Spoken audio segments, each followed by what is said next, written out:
সাত মুলুকের বাদশা সেকেন্দার ছিল বাবা। দুনিয়া থেকে যখন বিদায় হয়ে যাবে উজিরকে ডেকে বলে, উজির আমি যখন মারা যাব আমাকে যখন কাপড় পরিয়ে দেবে, ও উজির আমার হাত দুটো বাইরে রেখে দেবে, বলবে সাত মুলুকের বাদশা সেকেন্দার মালের অভাব ছিল না, খালি হাত পা নিয়ে চলে গেল, কোন জিনিস সঙ্গে নিয়ে গেল না।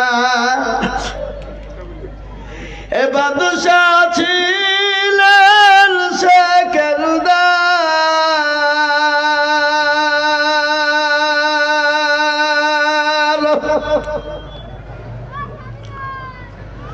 উজিরকে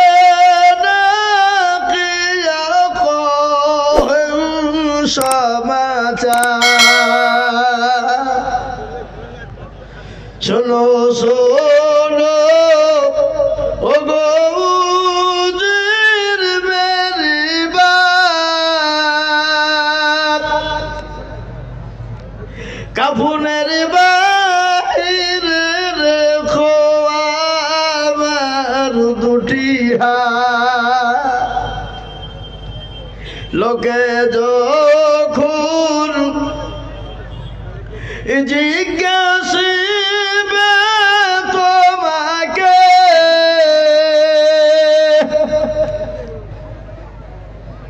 ভালো করে বুঝিয়ে বলো তাদেরকে, ননে জনে